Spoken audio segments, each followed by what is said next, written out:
प्रस्तुत प्राप्त प्रसंगी कीर्तन निरूपणा करता निवडलेला अभंग वारकरी संप्रदायाच्या कलशस्थानी सुशोभित असणारे देहूचे सुप्रसिद्ध साधू संत श्री जगद्गुरु तुकोबाराय यांचा असून या अभंगामधून संत श्री जगद्गुरु तुकोबाराय आम्हाला तुम्हाला हरिभजन कसं करावं किंवा त्यांनी त्यांच्या जीवनामध्ये नामस्मरण रूपी साधना कशी केली ते आपल्या चरित्रावरून सांगतात. विठ्ठल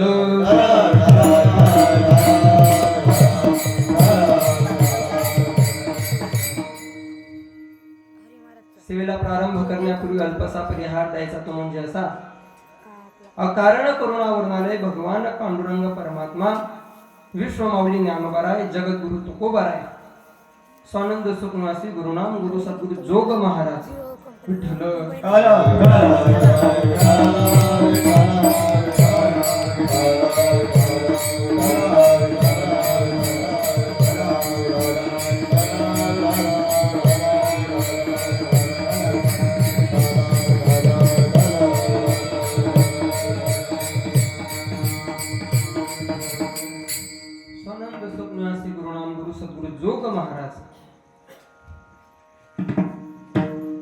संजीवन समाधिस्थ आपलं बुलढाणा शहर ज्यांच्या पदस्पर्शाने पुनीत झाले असे असणारे सेगाव निवासी संत श्री गजानन बाबा यांच्या कृपा आशीर्वादाने संत श्री एकनाथ महाराज आडविहीर त्याचप्रमाणे यादव महाराज आणि काशीनाथ महाराज या गुरुवर्य मंडळींच्या आशीर्वादाने प्रेरणेने चालू असणारा आपल्या गावामध्ये अखंड हरिनाम कीर्तन सप्ताह आयोजन समस्त गावकरी मंडळी व नियोजन करणारे आमच्या हरिभक्त परायण आदरणीय गुरुबंधू वारकरी भूषण हरी महाराज आवारकर जळगाव खानदेश यांच्या कुशल मार्गदर्शनाखाली नियोजनाखाली चालू असणारा हा अखंड हरिनाम कीर्तन सप्ताह. त्यामध्ये श्रीमद शिव महापुराण तथा अखंड हरिनाम कीर्तन सप्ताह आणि आजच्या पहिल्या दिवसाची कीर्तन रूपी सेवा. आजची फक्त नावाला पहिल्या दिवसाची. खरं पाहायला गेलं मला यायला थोडा उशीर झाला त्याच्यामुळे सुरुवातीला थोडी गडबडी झाली माझी. मी निघालो तसा लवकरच. मुळात आमची काही उशीर येण्याची परंपरा नाही बरं का. तुम्ही म्हणाल महाराज मंडळीने उशीर येण्याची सवय, तसं काहीच नाही. मी निघालो 12 वाजेलाच घरून ये, पण आता गाडीने लेट केलं. पण संत महात्म्यांनी असं सांगितलंय करावी तातडी परमार्थी. परमार्थामध्ये येण्यासाठी तातडी करावी, घरी जाण्यासाठी तातडी करण्याची आवश्यकता नाही. आपण बरोबर 10:30 पर्यंत या 10 वाजेपर्यंत बरं ठीक आहे. 10 वाजेच्या आत 10 वाजेला गाडी लेट निघाली पण आपण थेट वेळेवर पोहोचवण्याचा प्रयत्न करू. काय काळजी करू नका. स्वानंद सुखनिवासी गुरुनाम गुरु सद्गुरु जोग महाराज ज्याप्रमाणे मला बुद्धी देतील, ज्याप्रमाणे तुमच्या समोर वदवून घेतील त्याप्रमाणे बोलण्याचा प्रयत्न करणार आहे. आजच्या पहिल्या दिवसाची कीर्तन रूपी सेवा आदरणीय हरी महाराजांच्या माध्यमातून माझ्याकडे आलेली आहे. या सप्ताहासाठी उपस्थित असणारी सगळीच सप्ताह कमिटी, समस्त टाळकरी गावकरी आडविहीर आणि या सप्ताहासाठी आपल्याकडे जे संत महात्मे आले त्यांच्यामध्ये आदरणीय परमपूजनीय प्रल्हाद महाराज धामणगाव, दीपक महाराज जालना, मृदंग वादक रोहित महाराज भोलाणे आणि आमचे हरी महाराज तेजस महाराज आदी करून समस्त गावकरी मंडळींच्या नियोजनाखाली सुंदर असा हा सप्ताह चालू आहे आणि अत्यंत गोड अशा प्रकारचं नियोजन आहे. रम्य वातावरण आहे. त्याच्यामध्ये माझ्या वाटेला महत्भाग्याने प्राप्त झालेली सेवा अधिक जास्त वेळ परिहाराकडे न जाता आपल्या काहीतरी अभंग निरूपणाकडे येण्याचा प्रयत्न करतो. सगळ्यांनी फक्त 1 तास उरला खटवांग, 1 तास नाही 1.5 तास 1.5 तास उरला कीर्तन करायचे असं म्हणायला हरकत नाही. अभंग संत श्री जगद्गुरु तुकोबारायांचा आहे. या अभंगामधून जगद्गुरु तुकोबारायांनी आम्हाला तुम्हाला नाम साधना कशी करावी किंबहुना आम्ही आमच्या जीवनामध्ये नाम साधना कशी केली ते उदाहरणाने स्पष्ट केले. लक्ष देऊ नये का. आपण जर या जगामध्ये पाहायला गेलो, या मृत्यू लोकांमध्ये पाहायला गेलो, आपल्या गावामध्ये पाहायला गेलो तर प्रत्येक मनुष्य भक्ती करताना दिसतो. माझं वाक्य ऐकू येतं सगळ्यांना स्पष्ट. आमचे साऊंड सिस्टम महाराजांचं नाव घ्यायचं राहिलं बरं का, MJ साऊंड मंगेश लुनारे, त्यांचे आभार. आवाज येतो ना सगळ्यांना? हा. माझं विधान असं केलंय मी पहिलं वाक्य, ह्या जगामध्ये मृत्यू लोकामध्ये प्रत्येक मनुष्य भक्ती करतो, बरोबर आहे. फक्त फरक एवढा आहे, कोणी महादेवाची भक्ती करतं तर कोणी पांडुरंगाची भक्ती करतं, कोणी अंबाबाईची भक्ती करतं तर कोणी दुर्गा मातेची भक्ती करतं, कोणी लक्ष्मी मातेची तर कोणी सरस्वतीची, कोणी मुंजोबाची तर कोणी खंडोबारायांची, प्रत्येक जण भक्ती करतो. महाराज आम्ही काही आपल्याला असे पाहायला भेटते हरी महाराज जे देवाची भक्ती करत नाही, पण ते बायकोची तरी भक्तीच करतात. एका महाराजांनी आरती गेली, मी सांगतो नाही, मस्के बाबा म्हणून होऊन गेले जुन्नर भागामध्ये, तुम्हाला कल्पना असेल, मस्के महाराज म्हणून जुने वारकरी. तर म्हणे महाराज देवांची आरती तो करत नाही तर बायकोचीच आरती तयार केली. जय देव जय माझी बायको, जे जे तू सांगितले सर्व मी ऐकू. म्हणजे माझं हसण्यावरही न नका, म्हणजे प्रत्येक जण भक्ती करतोय मान्य. पण महाराज बरं का बाबाजी, या ठिकाणी प्रश्न उत्पन्न होतो, आम्ही भक्ती करतो पण त्या भक्तीचं फळ मात्र प्राप्त होत नाही. म्हणे महाराज, कोणी म्हणेल मला भक्ती करून 20 वर्ष झाली, कोणी म्हणेल 40 वर्ष झाली, कोणी म्हणेल 60 वर्ष झाली, पण त्या भक्तीचं फळ काय? भक्तीला फळ आहे. नारद भक्ती सूत्रामध्ये सुंदर वर्णन केले, यम लब्ध्वा पुमान् सिद्धो भवति अमृतो भवति तृप्तो भवति. जाऊ द्या, कठीण सांगत नाही, तुकोबारांच्या भाषेत घ्या. भक्तीचे हे वर्म जयाची हाती, दया घरी शांती क्षमा दया. तुकोबारांनी सांगितले, जो मनुष्य भक्ती करतो त्याच्या घरामध्ये 3 गोष्टी नांदतात. कोणकोणत्या? लक्ष देऊन ऐका. जो भक्ती करतो त्याच्या घरामध्ये शांती नांदते, जो भक्ती करतो त्याच्या घरामध्ये दया नांदते, आणि जो भक्ती करतो त्याच्या घरामध्ये समाधान शांती क्षमा दया क्षमा नांदते. विठ्ठल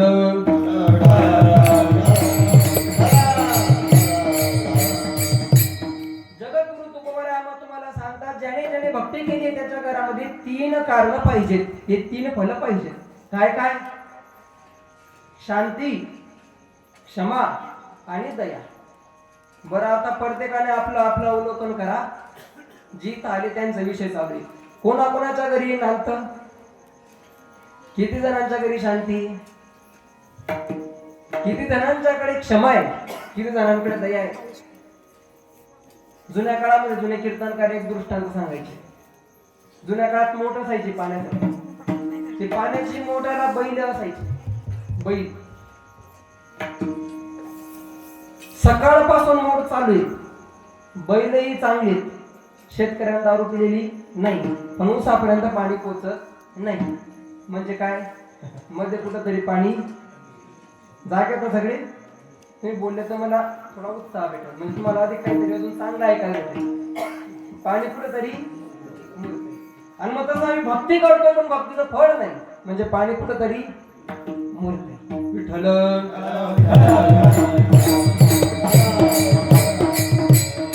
सगळ्यांना एवढं तरी लक्षात आलं, आम्ही भक्ती करतो त्या भक्तीचं फळ आम्हाला माहित नाही किंवा आम्हाला प्राप्त होत नाही. का प्राप्त होत नाही तो? तर जगामध्ये अशा काही गोष्टी आहेत ज्या तुम्ही कोणाला तरी न विचारता केल्या तरी ते यशस्वी होतात, आणि काही गोष्टी अशा आहेत ज्या कोणाला तरी विचारून कराव्यात. थोडक्यात आवडतं घेतो. एक सुभाषितकारांनी सुंदर वर्णन केले. श्रम स्नानाचरेत लक्ष्यम विहाय दातव्यम कुकिं त्यक्त्वा विजेत.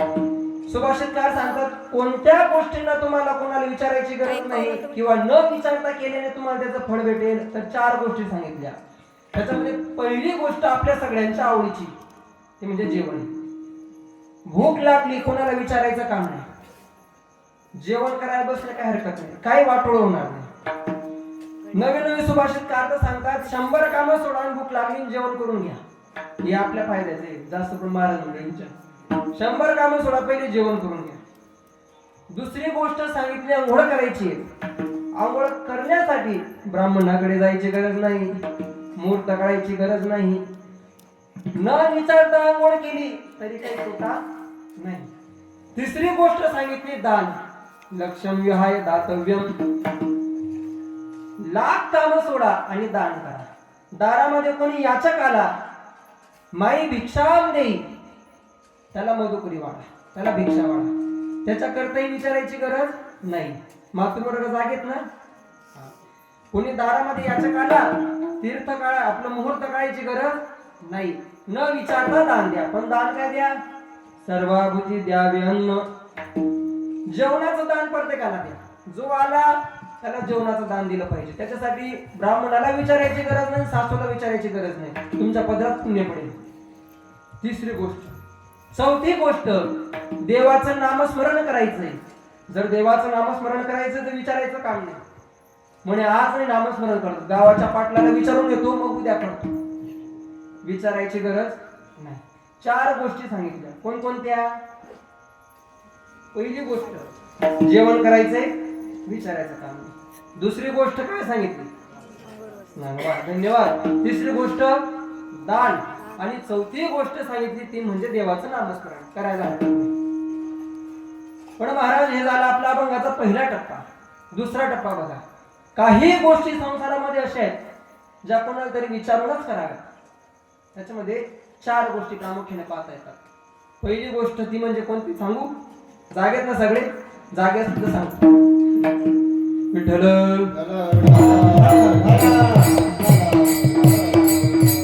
पहिली गोष्ट सांगितली ती म्हणजे औषधी. जर औषधी घ्यायची तर स्वतःच्या मनाने घेऊ नये, डॉक्टरच्या सल्ल्याने घ्यायची. औषधी जर घ्यायची म्हटली तर डॉक्टरच्या सल्ल्याने घ्यावी. एक मनुष्य डॉक्टरकडे गेला आणि त्या डॉक्टरला म्हणू लागला, म्हटले डॉक्टर साहेब मला कसं तरी होतंय. डॉक्टर म्हणू लागला, कसं तरी म्हणजे कसं रे? तो म्हटला, नाही डॉक्टर साहेब कसं तरी होतंय. अरे कसं तरी म्हणजे नेमकं काय? तो म्हटला, नाही कसं तरीच होतंय. अरे डॉक्टर म्हणजे कसं तरी म्हणजे काय ते तर सांग. नाही म्हणजे कसं तरी होतंय. डॉक्टर म्हणे, डॉक्टर MBBS झाले. डॉक्टरने उत्तर दिलं, म्हणे एक काम कर, कसा तरी कुठल्या तरी जंगलामध्ये जाय, तिथून कसं तरी कुठलं तरी औषध आण, कसं तरी कुठल्या तरी औषधासोबत वाट, कशासोबत तरी कसं तरी घे, आणि त्याने काय होईल? कसं तरीच होईल. सांगायचं तात्पर्य औषध विचारून घेतलं पाहिजे. दुसरी गोष्ट सांगितली, लग्न करायचंय बरं का पोरं, लक्ष द्या तुमच्या कामाचं. लग्न करायचंय मोठ्यांना विचारून करावं, मोठ्यांच्या सल्ल्याने करावं. नाही तर आमचे गुरुवारे बाबा सांगतात, आदरणीय करावा सांगतात, नाही तर आजकालची लग्न कशी, पोरापोरींची लव्ह मॅरेज. पहिल्या स्टेशनला ओळख, दुसऱ्या स्टेशन पर्यंत रेल्वे जात नाही तोपर्यंत प्रेम, तिसऱ्या स्टेशनला लग्न, आणि चौथ्या स्टेशनला डिवोर्स. कशामुळं? न विचारता केल्यामुळं. काही शहाणी तरुण पोरं लग्नासाठी गेली. त्यांनी ठरवलं की म्हटले आपल्यासोबत म्हातारा माणूस न्यायचंच नाही लग्नात. पण तो बाबाला हुशार, शेवटी नातवाचं लग्न पाहायची इच्छा असते प्रत्येकाची. मला त्या बाबाने आपल्या मित्राला सांगितलं, म्हटलं मग गोणी भर आणि त्या नवरदेवच्या गाडी टाकून झालं महाराज. पण आता गोणीची गाठ मात्र त्या मित्रांना पक्की महाराज. लग्नाच्या गावाला गेले, सगळे वराड घेऊन गेले, मंडपात गेले, तो त्यांची गाठ काय सुटली नाही. बाहेर काही येता आलं नाही. नवरी समोर उभी राहिली, नवरदेव इकडे उभा राहिला, मध्ये अंतर पाठ धरण्यात आला. नवरीवाल्याने अट घातली, म्हणे जर नवरी न्यायची तर एक अट आहे, आमच्या गावची जी विहीर आहे ती पूर्ण तुपानं भरून द्या, मग आम्ही पोरगी देऊ. काय अट घातली? आमची गावाची विहीर पूर्ण तुपानं भरून द्या, मग आम्ही पोरगी देऊ. आता ते पोरं बंद डोकं पडले त्यांचे. काय एवढी तुपानं विहीर कोण भरून देऊ? आले परत निघाले. पण नेमकी म्हाताऱ्याची गोंटीची गाठ सुटते. आमच्याकडे गोंटी म्हणतात, तुमच्याकडे काय म्हणतात काय नाही, गोंडपाट. त्या गोंटीची गाठ सुटली, बाबा बाहेर आले. बाहेर येऊन पाहतात, काय रे बाबा कुठे निघाले? म्हणे घरी. नवरी कुठे? म्हणे देत नाही. काय रे बाबा? तर म्हणे ते सांगतात की जर तुम्हाला नवरी न्यायची तर तुपानं विहीर भरून द्या. म्हणे त्याला मी सांगतो. बाबा तिथे गेले, म्हणे घरानंतर पाठ, हार द्या पुरीच्या हातामध्ये. याच्याकडे हार दिला. म्हणलं खाओ काय तुमची? म्हणे आमची एवढीच आहे, ही विहीर तुपानं भरून द्या. बा म्हटले ठीक आहे, आमचे ट्रॅक्टर तयार आहेत, टँकर येत आहे, तुम्ही पाण्याला पूर्ण कोरडी विहीर करा, मी त्याच्यामध्ये तू पोचायला तयार आहे. आता पाणी कसं काढणार विठ्ठल? लांब होत नाही. सांगायचं तात्पर्य माझं एवढं आहे की लग्न विचारता करू नये, मोठ्यांचा सजल्याने लग्न करावं. तिसरी गोष्ट सांगितली रस्ता. जर रस्ता चालायचा आहे ना, नवीन रस्ता आहे तर विचारून चालावा, कोणाचं तरी मार्गदर्शन घ्यावं, चौक लागला कोणी बसलं विचारावं, मग त्या रस्त्याने जावं. नाहीतर पुराणामध्ये मोठी गोळकथा आहे पण तिचा विस्तार करत नाही. थोडक्यात तुम्ही ज्ञानी मंडळी स्पर्श करून जातो. अजामेळ नावाचा ब्राह्मण होऊन गेला, त्याची कथा सगळ्यांना माहिती आहे. त्या अजामेळ ब्राह्मणाचा दृष्टांत असा, अतिशय षटकर्म करणारा ब्राह्मण, गुरुची सेवेचा आज्ञा पालन करणारा असा ब्राह्मण. एकदा गुरुने सांगितलं गावातून जा मधुकरी घेऊन ये. काय सांगितलं? गावात जाऊन मधुकरी घेऊन ये. पण गुरुने कंसामध्ये एक वाक्य वापरलं. म्हटले जो मुख्य रस्ता आहे त्याच रस्त्याने जाय बर का, दुसऱ्या रस्त्याने जाऊ नको. नेमका चौकात गेला, कोणालाच विचारलं नाही, आणि ज्या रस्त्याने जायला नको त्या रस्त्याने गेला. आणि त्याचा परिणाम काय? ज्या रस्त्याने गावात गेला तो रस्ता होता वैश्याचा घरचा. त्या ठिकाणी त्याने पाहिलं ती वैश्या एका जार पुरुषासोबत क्रिया करत होती. त्याने ते दृश्य पाहिलं, गुरुची सेवा सोडली, मधुकरी सोडली आणि नंतर 5 वैश्यांसोबत रथ झाला. कशामुळं? रस्ता चुकल्यामुळं. म्हणजे 3 गोष्टी आपल्या झाल्या बरं का. पहिली गोष्ट औषध, दुसरी गोष्ट लग्न आणि तिसरी गोष्ट रस्ता. आता तुम्हाला एक प्रश्न विचारतो, जर या सामान्य व्यवहारातल्या गोष्टी जर कोणाला न विचारता प्राप्त होत नाहीत, कोणाचं मार्गदर्शन न घेता प्राप्त होत नाहीत, तर एवढा दिव्य भौतिक असणारा परमार्थ तो तरी कसा बिना मार्गदर्शनाचा प्राप्त होईल? ज्ञानोबा हरिपाठामध्ये म्हणतात, अरे बाबा तुम्ही जर न विचारता कोणाला न विचारता परमार्थ करू लागले ना, आपल्या प्रश्नाचं उत्तर देतोय पहिले चरण या लक्षात आहे ना, आपल्या भक्तीचं फळ का भेटत नाही? त्याचं कारण हे, कारण की आम्ही आपल्या मनानं परमार्थ करतो. आणि ज्ञानोबारायांचं वाक्य ज्ञानोबा हरिपाठामध्ये म्हणतात, जो या मनाच्या मार्गाने जातो तो मुक्तो, मनोमार्गे गेला तो येथे मुक्ता.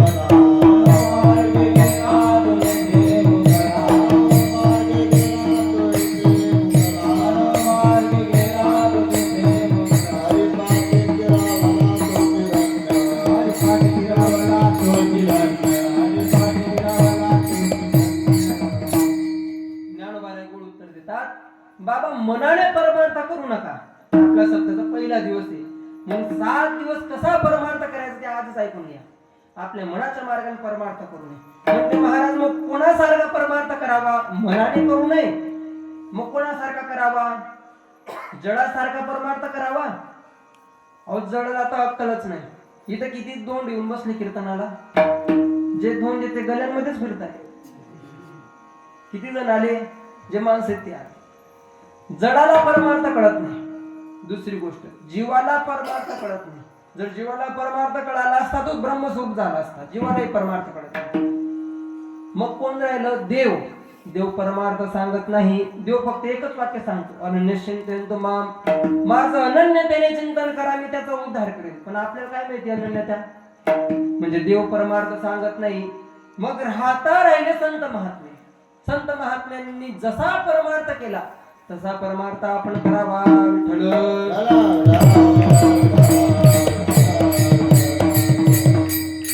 संतांनी कसा परमार्थ केला? तर संतांनी जो परमार्थ केला तो 4 टप्प्याने तुमच्या समोर मांडतो. झोपायला लागले काय? वर माना काळा, खाली माना पडायला लागले बर का. संतांनी जो परमार्थ केला तो 4 दृष्टिकोनातून केला. कसा परमार्थ केला हो संतांनी? संतांनी निष्कपटपणे परमार्थ केला. संतांचा परमार्थ निष्काम होता. संतांचा परमार्थ निष्कपट आहे. संतांचा परमार्थ निर्दंब आहे. आणि संतांच्या परमार्थात त्याग आहे. विठ्ठल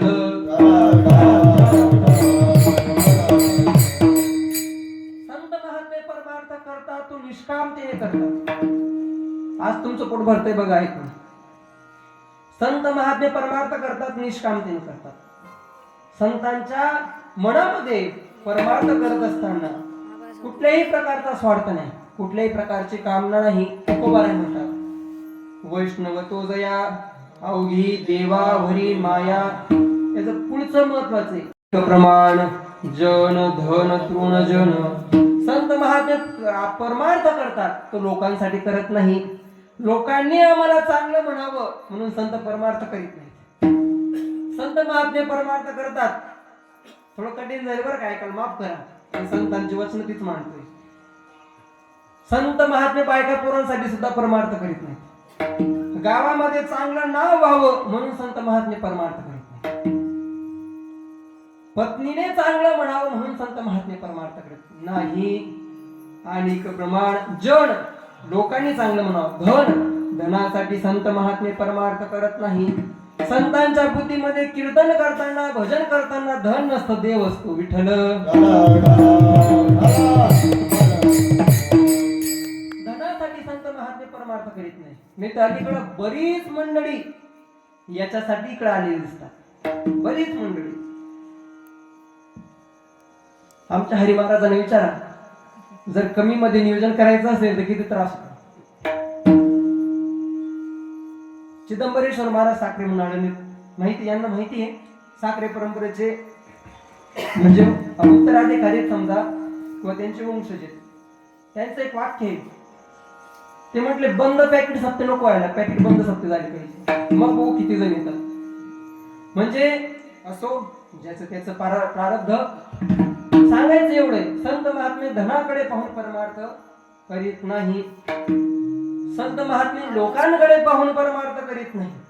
म्हणजे संतांचा परमार्थ निष्काम आहे, संतांचा परमार्थ निर्दंब आहे. निर्दंब म्हणजे काय हो, ज्ञानोबारायांनी विचारलं. ज्ञानोबाराय म्हणतात निर्दंबपणा कोणाला म्हणतात? आपण केलेलं पुण्य लोकांना सांगितलं की तो दंभ होतो, त्या दंभाला अधर्म असं नाव आहे. पुरावा देऊन दे. वाचेची या चौभारा घातलिया धर्माचा पसरा, तो धर्मूची अधर्म होईविरा, तो दंभू जाणे. जर आपण केलेलं पुण्य, आपण केलेलं दान, आपण केलेली तीर्थयात्रा लोकांना सांगितली तर तो दंभ होतो, आणि तो दंभच अधर्म होतो. आणि संत महात्म्यांनी कधीच दंभपणे परमार्थ केला नाही. तुकोबाराय एका नाटाच्या प्रमाणात गोड म्हणतात, न करी दंभाचा सायास,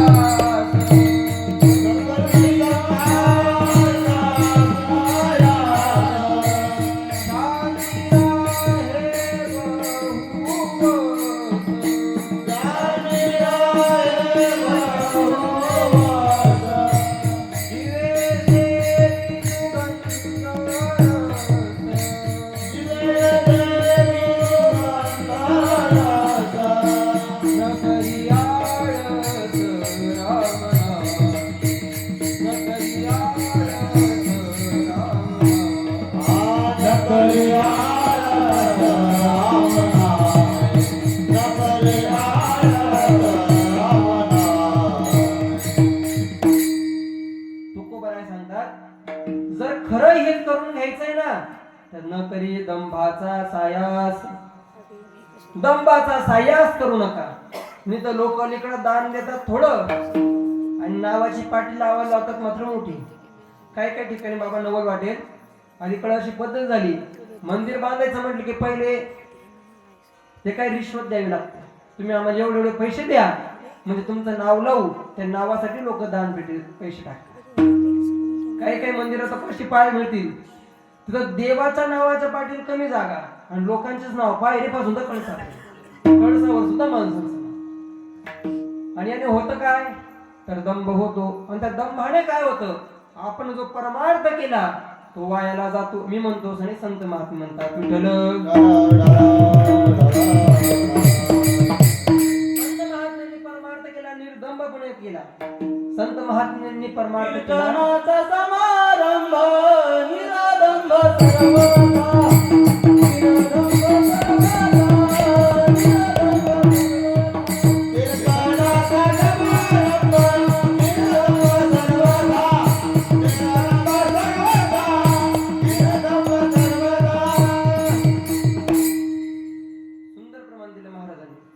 कीर्तनाचा समारंभ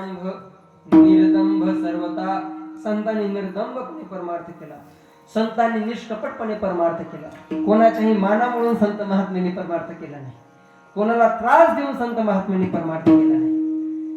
संत महात्म्यांनी निष्कपटपणे परमार्थ केला. आवर्त घेतोय. आणि संत महात्म्यांनी त्यागातून परमार्थ केला, परमार्थासाठी त्याग केला. म्हटले महाराज संतांनी त्याग केला, नेमकं कशाचा त्याग केला? तर महाराज अभंगाच्या पहिल्या चरणात संसाराच्या नावे घालून आतून, संसाराच्या नावे घालून आतून, संसाराच्या नावे घालून आतून, संसाराच्या नावे घालून आतून,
हरी महाराज आदी करून सगळ्या मंडळीचे एकदम जोरान टाळा वाजवा.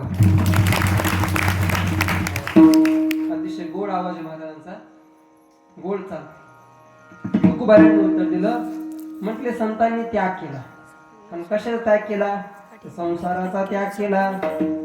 आवर्त घेतो प्रमाण काही म्हणत नाही. संसाराचा का त्याग केला? 3 कारण सांगून जातो. पहिलं कारण संसार दुःख रूप आहे. संसार दुःख मूळ सबुकडे इंगळ. त्या संसारामध्ये दुःख आहे म्हणून संत महात्म्यांनी त्याग केला, संसाराचा त्याग केला.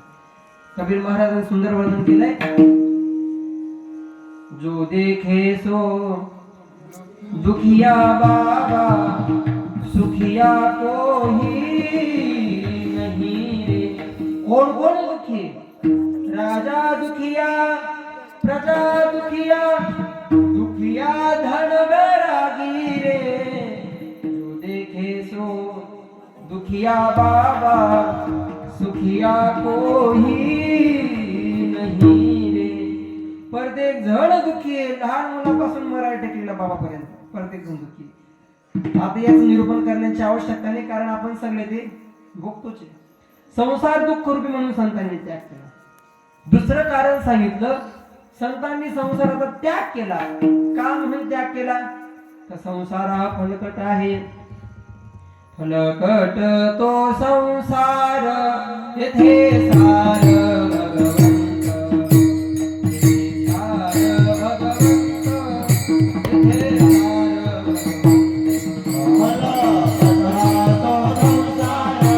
येथे सार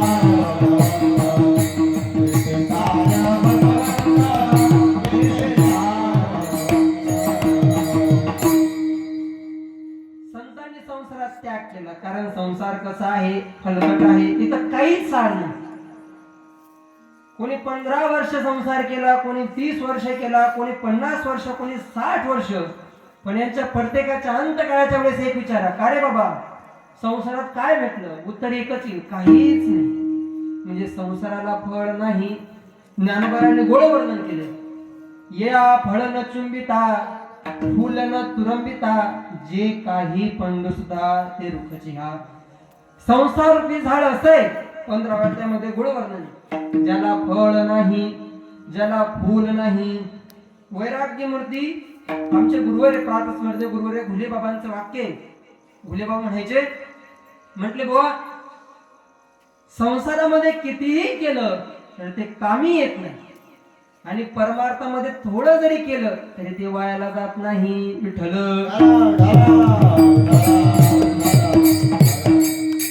म्हणजे संतांनी याचं निरीक्षण केलं आणि संसार कसा आहे फलकते म्हणून त्याग केला. आणि तिसरं कारण संतांनी त्याग केला, संसाराचा त्याग केला. कशामुळे केला माहितीये? कारण दोन्ही एक सोबत जमत नाही. प्रपंच परमार्थ संपादीन दोन्ही एकही निधानी न घडेत्या. जो म्हणेल मी राम ही ज्यांचं लग्न झाले त्यांनी बायकांना फारकत द्या, ज्यांची पोर आहेत त्यांनी पोर अनाथाश्रमे पाठवून द्या, ज्यांची गुरु आहेत त्यांनी रानामध्ये सोडून द्या, ज्यांचं घर आहे झोपडीचं त्यांनी पेटवून द्या. त्यागच करायचा आहे ना. मग संतांनी हा त्याग सांगितला का आपल्याला? नाही, संतांनी हा त्याग नाही सांगितला. वारकरी संप्रदायासारखा श्रेष्ठ संप्रदाय या धर्तीवर दुसरा नाही. आपल्या विदर्भ भागातले आदरणीय परमपूजनीय गुलाबराव महाराज मादनकर, सगळ्यांना नाव ऐकून असाल. त्यांचे एक वाक्य आहे, ते म्हणायचे या जगाच्या पाठीवर वारकरी संप्रदायासारखा शहाणा संप्रदाय नाही. आणि त्याचं पुढचं वाक्य असं आहे, एक दिवस असा येईल ज्या दिवशी हा वारकरी संप्रदाय विश्व धर्म झाल्याशिवाय राहणार नाही. एवढा थोर वारकरी संप्रदाय.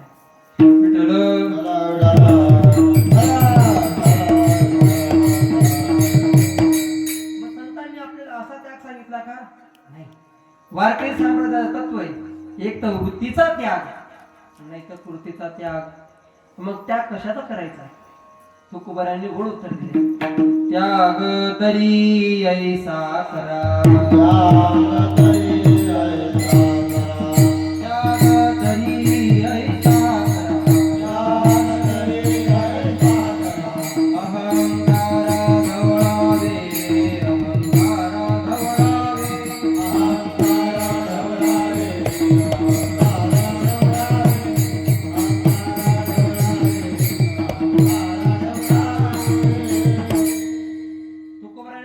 त्याग करू नका बर का बाळा. झोपू नका. त्याग तरी ऐसा करा, अहंकारा दौडावे. अहंकाराचा त्याग करायला सांगितला. झोपला नाही बर का तू, हे नाराज होईल बुवा, नवीन गावात येऊ द्यायचं नाही.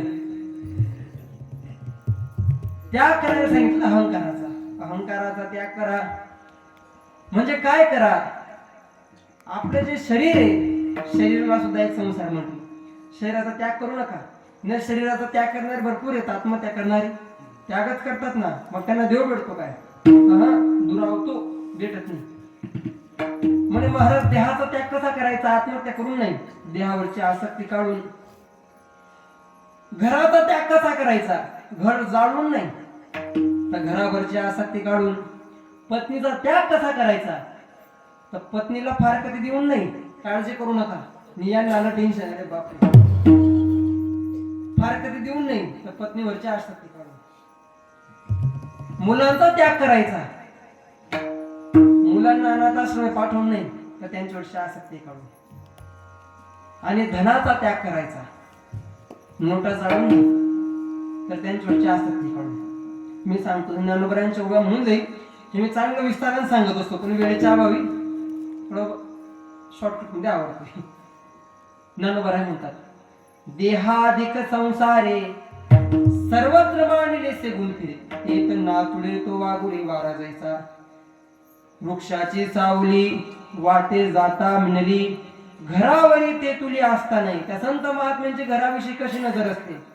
ज्याप्रमाणे एखाद्या वृक्षाची सावली असते, रस्त्याने जाताना सावली लागावी, पांतीकडे त्या सावलीविषयी आस्था धरून बसत नाही, ही सावली माझी म्हणून म्हणतो का? नाही. त्याप्रमाणे ते संत महात्म्याच्या घराला समजतात, त्या घरामध्ये गुंतून राहत नाही. मी तर एका ठिकाणी कीर्तनाला गेलो, एक बाबा मागून आले आणि मागून बसले. कीर्तन सुरू झालं, रंगत आलं आणि बाबांनी हळूच वर हात केला.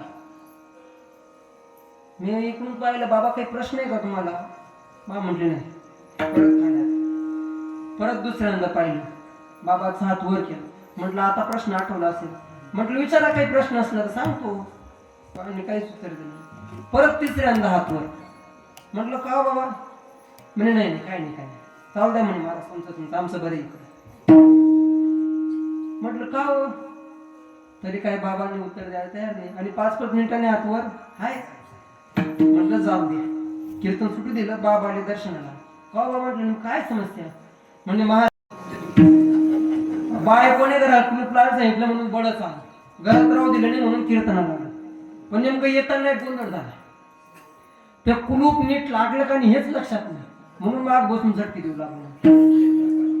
म्हणजे घरावरची आसक्ती, पत्नीवरची आसक्ती. पत्नी अनुकूल असेल, धर्माला पाईक असेल तर पत्नीला घेऊन परमार्थ करावा आणि पत्नीने पतीला घेऊन परमार्थ करावा. नाही तर ते मध्ये लिकडच चालू गाडी. पत्नी अनुकूल असेल तर पत्नीला घेऊन परमार्थ करावा. जर पत्नी परदुकर असेल, जर म्हणत असेल काय जातं सप्ताले आमच्याकडे शब्द आयरणी भाषा, काय सप्तामा काय ठेवले सप्त्यामध्ये येऊ देत नाही. पत्नीचा त्याग करावा म्हणजे आसक्ती सोडून द्यावी, ऐकू नये. मुलांचा त्याग करावा. मुलं जर धार्मिक असतील तर मुलांना घेऊन चालावं. आणि धनाचा त्याग करावा. ज्या ठिकाणी सप्त्यासाठी पैसे लागतात ना, मन मोकळेपणाने दिले पाहिजे. आसक्ती सोडली पाहिजे. आसक्ती सोडल्याशिवाय परमार्थ होत नाही. या 5 गोष्टींची आसक्ती सोडली म्हणजे परमार्थ होतो. म्हणजे तुकोबाराय फक्त एवढंच करावं का? नाही बाबा. तुकोबाराय म्हणतात आम्ही संसाराच्या नावाने शून्य घातलाय, या गोष्टींमधली आसक्ती काढली, पण एवढ्यावर नाही थांबत. वाळता हा पुण्य धर्म केला. आम्ही त्याग नाही केला, फक्त धर्म केला. धर्म केला. धर्म म्हणजे काय हो? धर्म जाणायला कठीण आहे. मी सांगतो असं नाही. भगवान परमात्म्याने गीतेमध्ये वर्णन केले किम कर्म किम कर्मेती कवयोप्यत्र मोहितः. ज्ञानोबरायांची उभे आहे का? एक कर्म म्हणजे कवण, कर्मा काय लक्षण हे विचारिता विचक्षण गुंफोनी ठेले. जे ज्ञानी आहेत त्यांना सुद्धा धर्म सांगता येत नाही, मग आपल्या सारख्यांची गत काय? धर्म सांगा कठीण. एखादा प्रसंग आहे, थोडा प्रसंग सांगतो आणि नामस्मरणाचा फायदा सांगतो. माझी सेवा आवर्ती घेतो. युधिष्ठिराने प्रश्न विचारला. ज्यावेळेस द्यूतकर्मामध्ये 5 भावंड हरले, द्रौपदी मातेला घेऊन 12 वर्ष वनवास, 1 वर्षाचा अज्ञातवास मिळाला. अरण्यामध्ये फिरत असताना एके दिवशी पांडवांना तहान लागली. दूरपर्यंत पाहताय, सकाळपासून चालताय, 12 वाजले, पण पाणी काही दिसत नाही. सगळे दमले. सोबत द्रौपदी माता एका झाडाखाली बसले आणि एका झाडाखाली बसल्यानंतर द्रौपदी माता म्हणू लागली कोणाला तरी पाणी आणायला पाठवा. युधिष्ठिराने आपल्या सगळ्यात लहान भाऊ सहदेवाला आज्ञा केली. म्हटले जा, जिथं पाणी असेल पाण्याचा शोध घे आणि पाणी घेऊ नये. नकुल त्या ठिकाणी गेला. पाण्यात आपलं ते कवटी बुडवणार फळाची, तेवढ्यात मागून आवाज आला, अरे खबरदार, पाण्याला हात लावायचा नाही. यक्ष होता त्या ठिकाणी. त्या यक्षाने सांगितलं पाण्याला हात लावायचा नाही, पाणी माझ्या मालकीचं आहे. ऐकलं नाही, पाणी घेतलं आणि पिलं. जागेवर मरण पावला. कोण? सहदेव. ऐकताय सगळे? बराच वेळ झाला सहदेव येत नाही. मग युधिष्ठिराने नकुलाला आज्ञा केली, नकुल जाय रे पाय. नेमकं काय झालं? त्यालाही घेऊन पाणी घेऊन ये. नकुला सोबत तेच घडलं. हातात फास्ट गेले, फास्ट आले. नाही गेलेच, फक्त अजून आले नाही. आपल्याला फास्ट जायचं म्हणून सांगतो. 4 भावंड गेली. सहदेव गेला, नकुल गेला, अर्जुन गेला, भीम गेला. 4ही मरण पावली. आणि मरण पावल्यानंतर द्रौपदी मातेला प्रश्न पडली, सकाळ दुपारची संध्याकाळ व्हायला आली, आपले 4 पती येत नाही. मग युधिष्ठिर राजा गेला. युधिष्ठिर राजा तिथे गेल्यानंतर पाण्याला हात लावणार, आपली 4ही भावंड मृत पाहिली. आणि तेवढ्यात मागून इकडे तिकडे पाहिलं, मागून आवाज आला, म्हणे पाण्याला हात लावू नको. काय हो, का पाण्याला हात लावू नको? जर तू पाण्याला हात लावला तर त्या 4 भावांप्रमाणे तूही मरून पडशील. म्हणे काय करावं लागल पाणी पिण्यासाठी? ते म्हटले माझ्या प्रश्नांची उत्तर द्यावी. कोणी सांगितलं? यक्षाने युधिष्ठिराला. माझी प्रश्नांची उत्तर दे. त्याचे प्रश्न आहे का? कोणाला उत्तर आले तर द्या. 125 प्रश्न आहेत महाभारतामध्ये. पृथ्वीपेक्षा जड काय? पृथ्वीपेक्षा जड काय? यक्षाचा युधिष्ठिराला प्रश्न आहे. तर पृथ्वीपेक्षा जड आईचे उपकार. आकाशापेक्षा मोठं काय? यक्षाने दुसरा प्रश्न विचारला. युधिष्ठिराने उत्तर दिलं वडील. वडिलांचे उपकार आकाशापेक्षा थोडे. म्हणजे जगामध्ये सगळ्यात श्रीमंत कोण? यक्षाने प्रश्न विचारला. युधिष्ठिराने उत्तर दिलं जो संतुष्ट आहे, जो समाधानी तो जगातला सगळ्यात श्रीमंत. आणि सगळ्यात दरिद्री कोण? ज्याच्या मनामध्ये लोभ आहे तो सगळ्यात दरिद्री. मनापेक्षा वायूपेक्षा वेगवान धावणार कोण? तर मन हे त्याचं उत्तर आहे. या जगामधलं सगळ्यात मोठं आश्चर्य काय? तर जगामधलं सगळ्यात मोठं आश्चर्य उद्दिष्टाने उत्तर दिलं.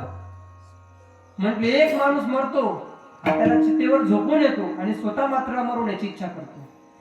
स्वतःला मात्र वाटतं की मी अमर होणार. म्हणजे समोरच्याला मरताना पाहतो आणि स्वतः मात्र अमर होण्याची इच्छा करतो. हे जगातलं सगळ्यात मोठं आश्चर्य आहे. आता 125 प्रश्न म्हटले की सकाळी उगवायचे आपल्याला. मूळ प्रश्न आणि शेवटचा प्रश्न सगळ्यात कठीण विचारला राजाला. म्हटले बाबा धर्म म्हणजे काय? त्यावेळेस धर्माचं उत्तर देताना युधिष्ठिराने सांगितलं.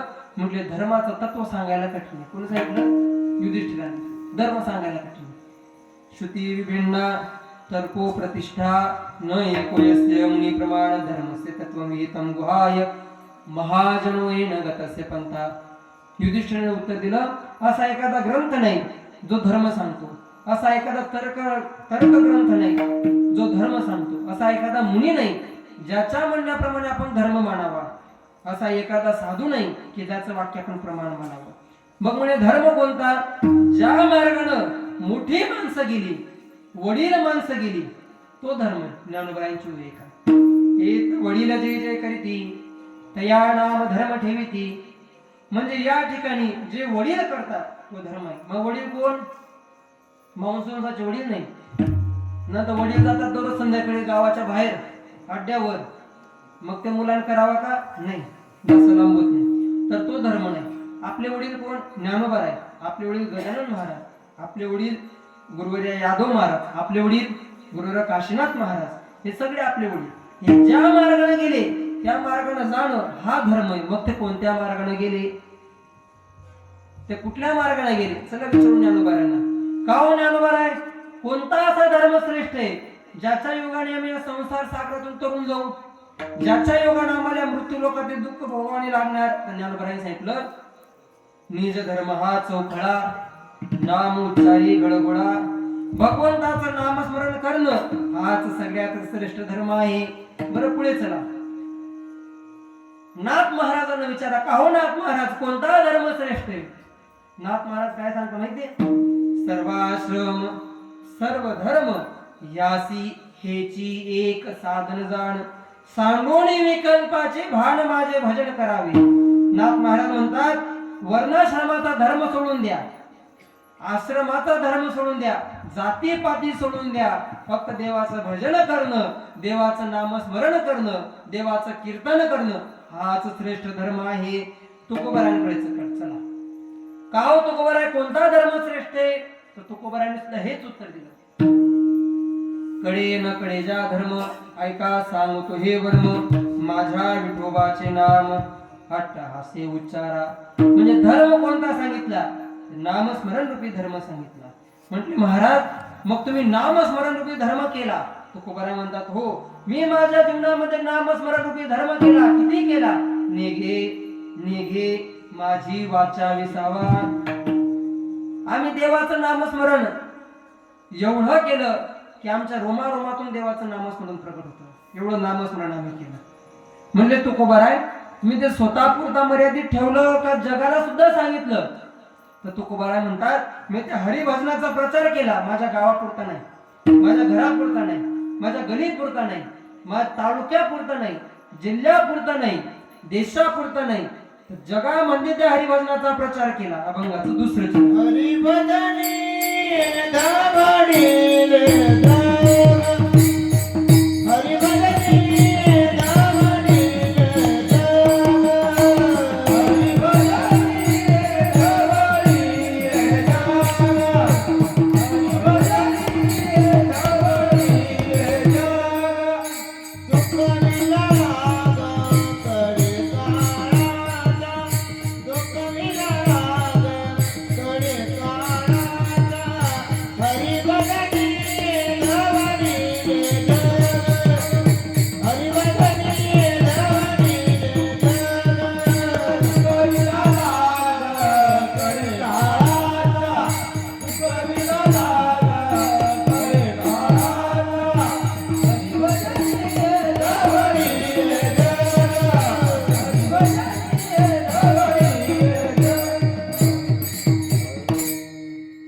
तुकोबाराय म्हणू लागले, आम्ही हरिभजनाचा प्रचार पूर्ण विश्वात केला. हरिभजन हे धवडीले जग. त्याचा फायदा काय? तर या जगामध्ये प्रत्येक मनुष्य मरणाला घाबरतो. या ठिकाणी एवढे जण बसले, सांगा बरं कोणाला मरण आवडतं? कोणाला आवडतं का मरण? हात वर करून बघा, ये की नाही? माग म्हणते महाराज तुम्हीच करा आणि तुम्हीच जा, आम्हाला राहायचं आहे. कोणाला मरण आवडत नाही.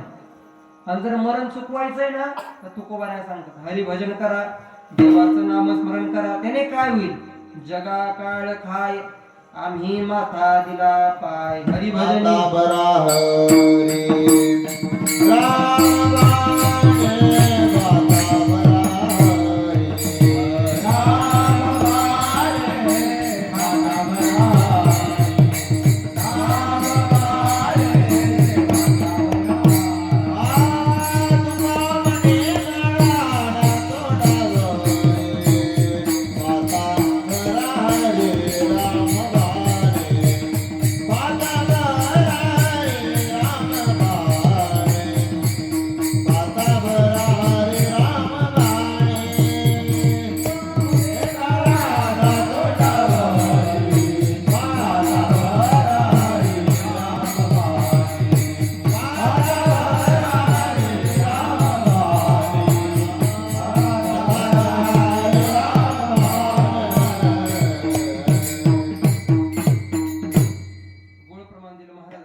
मग काय करा?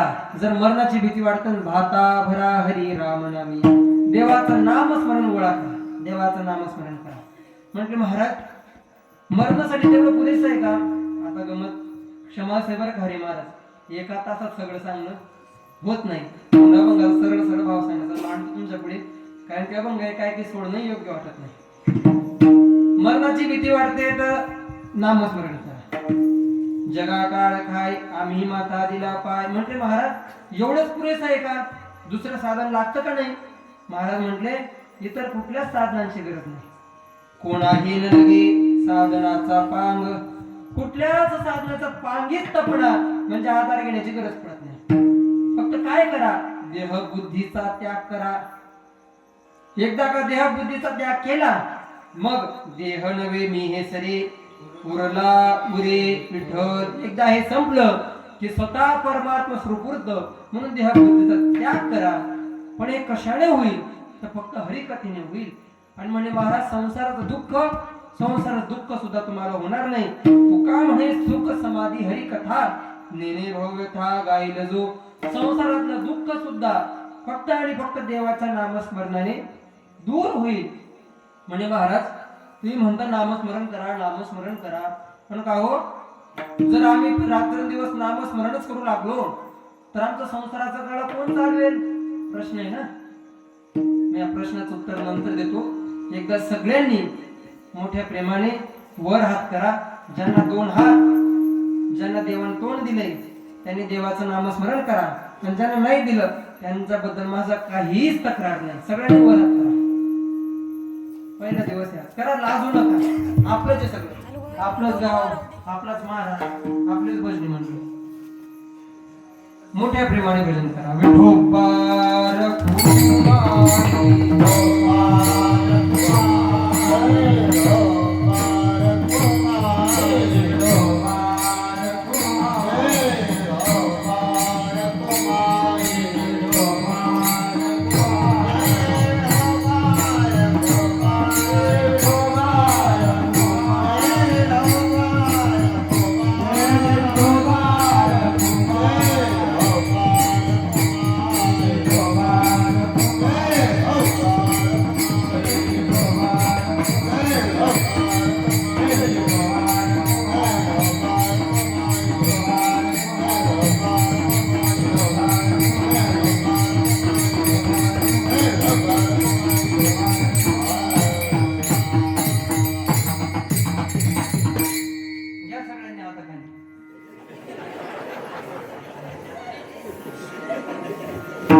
अगोदर एक प्रश्न मांडला होता.